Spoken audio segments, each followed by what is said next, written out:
तो चलिए इस दिव्य यात्रा को शुरू करने से पहले एक छोटा सा निवेदन है। इस प्रस्तुति को अपना स्नेह दें, इसे किसी शाम भक्त के साथ जरूर शेयर करें और ऐसी ही शक्तिशाली धर्म कथाओं के लिए सब्सक्राइब करना ना भूलें, क्योंकि आज जो हम जानने वाले हैं वो सिर्फ एक कहानी नहीं बल्कि महाभारत के इतिहास का सबसे बड़ा, सबसे महान बलिदान है।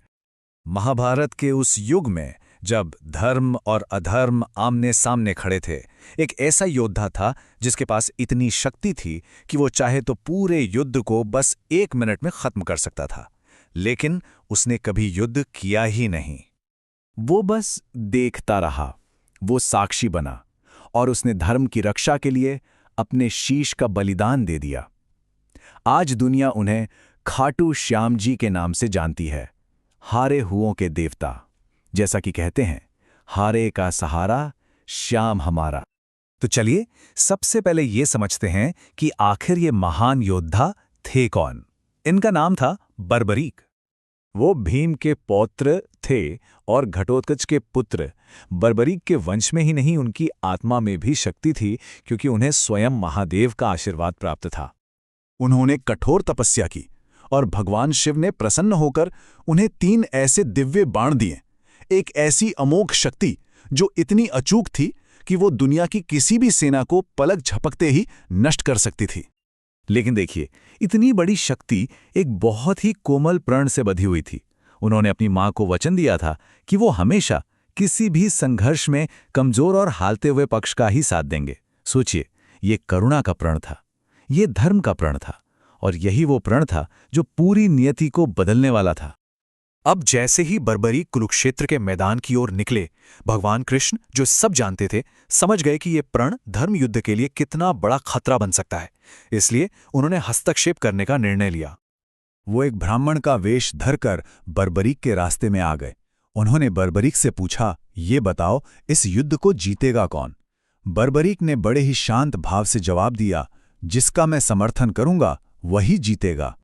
कृष्ण ने उनकी शक्ति को परखना चाहा। उन्होंने पास के एक पीपल के पेड़ की ओर इशारा करते हुए कहा, अगर तुम इतने ही शक्तिशाली हो तो एक ही बाण से इस पेड़ के हर एक पत्ते को भेद कर दिखाओ। बर्बरीक ने अपना दिव्य बाण चलाया। उस बाण ने पेड़ के हर एक पत्ते पर निशान लगा दिया और फिर वो सीधे कृष्ण के पैर के चारों ओर चक्कर काटने लगा, क्योंकि कृष्ण ने चालाकी से एक पत्ता अपने पैर के नीचे छिपा लिया था। ये देखते ही बर्बरीक समझ गए कि ये कोई साधारण ब्राह्मण नहीं है। उन्होंने बहुत विनम्रता से कहा कि कृपया अपना पैर हटा लीजिए। अब कृष्ण को भी यकीन हो गया था कि बर्बरीक की ये शक्ति युद्ध के संतुलन के लिए बहुत ज्यादा विनाशकारी है।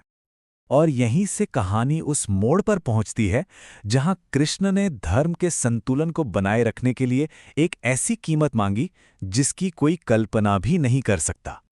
अपने असली स्वरूप में आकर भगवान कृष्ण ने बर्बरीक से कहा कि वो उनसे गुरु दक्षिणा चाहते हैं।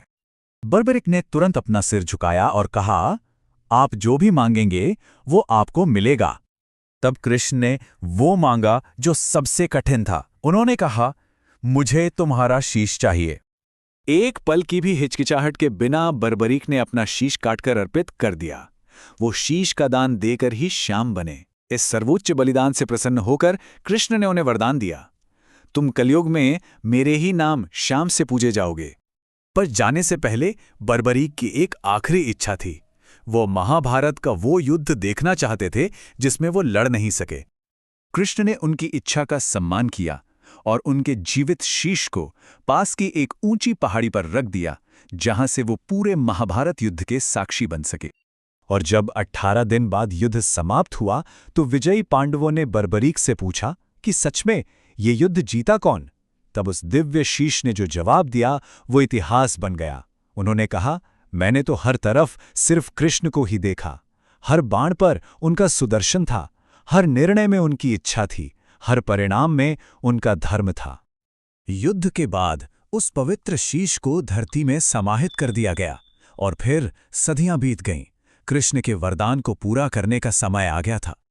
सदियों बाद राजस्थान की धरती पर खाटू गांव में वो पवित्र शीश फिर से प्रकट हुआ और वही स्थान आज खाटू धाम के नाम से विश्व प्रसिद्ध है। आज हर साल लाखों करोड़ों लोग वहां जाते हैं, पर वो जीत मांगने नहीं जाते, बल्कि अपनी हार में सहारा मांगने जाते हैं, क्योंकि श्याम टूटे हुओं के देवता हैं, विश्वास करने वालों के ईश्वर हैं। बर्बरीक की कहानी हमें बहुत कुछ सिखाती है। ये सिखाती है कि असली शक्ति को भी धर्म के आगे झुकना पड़ता है। करुणा को हमेशा विवेक के साथ चलना चाहिए, और कभी-कभी सबसे बड़ा कर्म कर्म करना नहीं, बल्कि साक्षी बनकर सब कुछ समर्पित कर देना होता है। उन्होंने युद्ध नहीं लड़ा, फिर भी वो अमर हो गए। अगर इस कहानी ने आपके मन को छुआ है तो इसे अपना स्नेह दें, इसे किसी श्याम भक्त के साथ साझा करें और ऐसी ही गहरी और शक्तिशाली धर्म कथाओं के लिए सब्सक्राइब करें। कमेंट में जय श्री श्याम जरूर लिखें अगर आप भी मानते हैं कि बलिदान ही सर्वोच्च भक्ति है।